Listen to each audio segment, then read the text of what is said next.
Ano ang 5 pangyayari or stages sa narcissistic relationship? Marami nagtatanong nito kung paano ito nagsimula at paano ito matatapos o natatapos.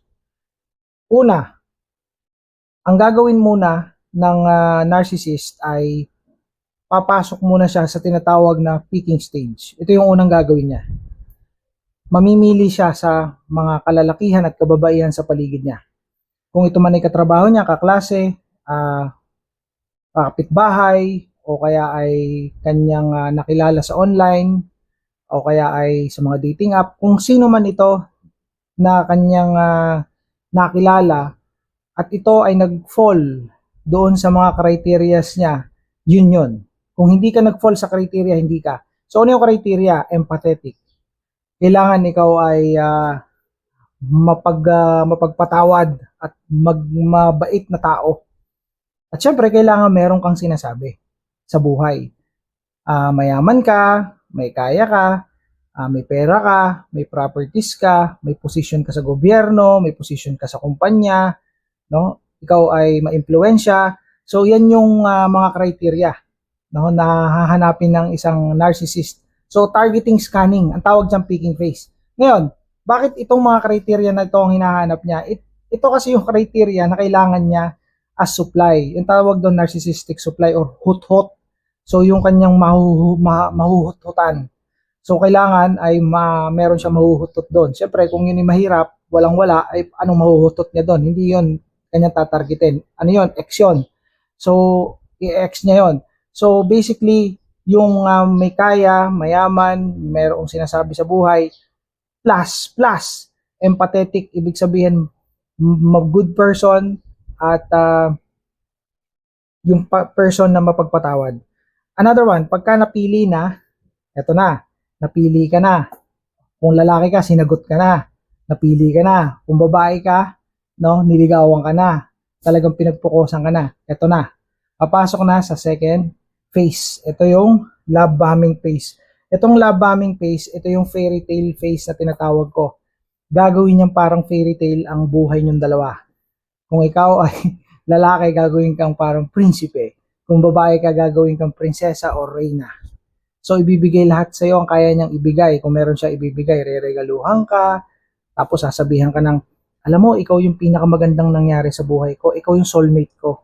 Ikaw yung aking Prince Charming, no? O kaya ikaw yung prinsesa sa aking paningin, sa aking buhay. Lahat ng mga mabubulaklak na salita, sasabihin, tapos lagi siyang nandyan para sa'yo, nakikinig siya kunwari sa'yo, no? Lahat ng iutos mo, susundin niya.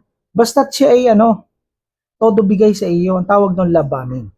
Ngayon, pagkatapos niyan love bombing na yan, di siyempre bilog na ang ulo mo. At ikaw ay in love na in lababo na, in love ka na, intuit ka na. Naku, walastik na ang tindi ng iyong feeling na yan.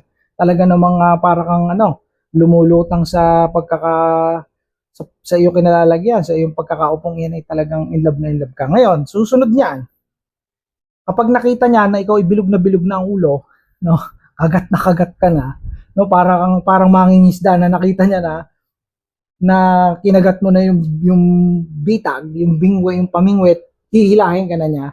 Nakita niya na wow, ayos na to, no, nabingwit na, kasi nalabaming ka na. Susunod niyan is ayan na, i-devalue ka niya. Ang tawag niyan devaluation. I-devalue.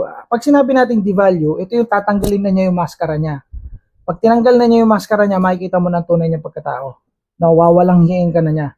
Aabusuhin ka na niya, igagaslight ka na niya, ikaw lagi ang mali, siya ang tama, no? Aabusuhin ka niya sa pera, gagastusin niya yung pera mo, tapos ay aabusuhin niya yung resources mo. Halimbawa, may mga properties ka, pwede niya yung isangla o kaya ipagbenta, tapos ay palalabasin niya na kaya niya ginawa yun, gawa mo, kasalanan mo.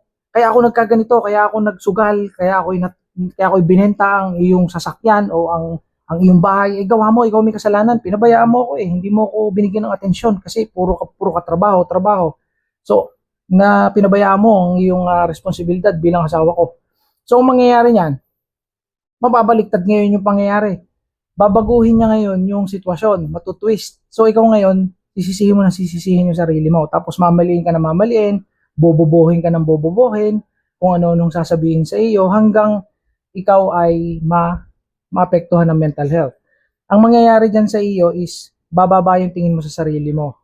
Yung self-esteem mo bababa, yung self-confidence mo bababa. Kasi mawawalan ka na ng tiwala sa sarili mo eh. Dahil sa lagi kanyang minamali, no? Pagka merong kapating ikinuwento sa kanya o may sinabi ka, kinabukasan, i-deny niya yon. Sasabihin niya na hindi yun yung sinabi mo. Hindi yun yung napag-usapan. E di iisipin mo ngayon, ganun ba? Naku, baka may diferensya ang aking isip. Hindi ko pala naman sinabi yun eh.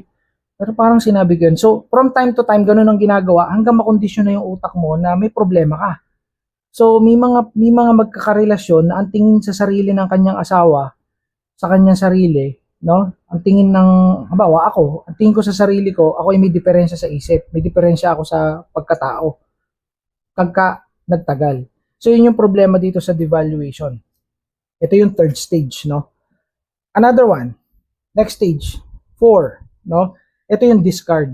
Kapag nakita niya na ikaw ay wala ng kwenta, hindi ka na niya napapakinabangan, no? Nakita niya na, hindi ko na to napapakinabangan, kailangan ko nang kumuha ng bagong mahuhututan. Hindi ko na to nakikita na supply o wala na akong pakinabang dito, i-discard ka. Ngayon, pag na-discard ka na, syempre makikipag-break yan, makikipaghiwalay yan, isa-silent treatment ka niyan, no? Ganyan naman yun eh. Tapos mawawala yan, hahanap ng iba, mababalita mo, may ibang relasyon.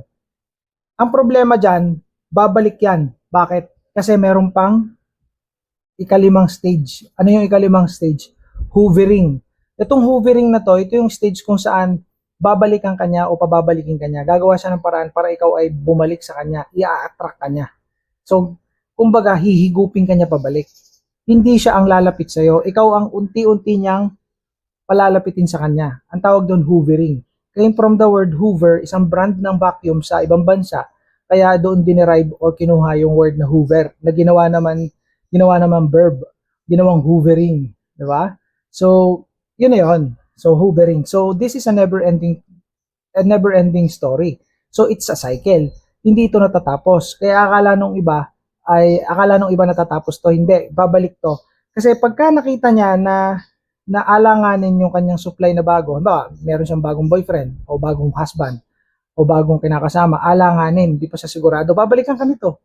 O kaya ay kung siya ay okay doon, pero gusto pa rin niya ikaw na maging supply ulit, no? Nakita niya na gumaganda ang buhay nito, nagiging successful ulit, babalikan ka.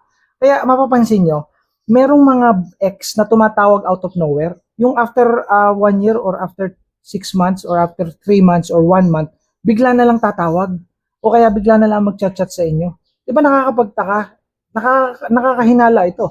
Yun ang tinatawag na hoovering. So, kung ikaw ay kakagat, so makikipagbalikan ka. Alam nyo ang mangyayari dyan. Basically, ito yung mga nangyayari sa mga followers ko, nagiging kabit. Sila ang original dati, nagiging kabit ng narcissist. Bakit? Kasi nagpakasal yung narcissist sa bago, tapos ikaw binalikan. So, ang nangyari, since kasal na siya doon, ikaw ngayon ikabit. So, ito ang basic na nangyayari. O kung magjowa pa lang, ikaw ang magiging third party. So, it happened. Lalaki man o babae, nangyayari yan. Cycle yan. Paikot-ikot yan ganon. Ngayon, since alam nyo na to, putulin nyo doon sa hoovering. Doon sa 5th stage. Kung i-hoover kayo niyan, putulin nyo. Ikakat nyo. So, by means of what? What are you going to do? Cut all sort of communication. Huwag na kayo makikipag-usap. Kung maaari, lumayo kayo, pakalayo-layo kayo, mag-abroad kayo, o kaya ay maglaho kayo, gumawa kayo ng paraan para hindi na niya kayo makontak. At kayo naman, disiplinahin nyo yung sarili nyo na huwag kayong kumagat sa kanyang mga pain. Kasi mamaya baka tawagan kayo o sabihan kayo na nagsisisi na ako ay nagsusumam o ako'y magbabago na, tapos kayo naman, no, malambot kayo. Kayo ay marupok, papatawarin nyo, sasama kayo, yari kayo. So, cycle of abuse na paikot-ikot. So, sino ang may kakayanan tumapos ito? Kayo. Bye for now.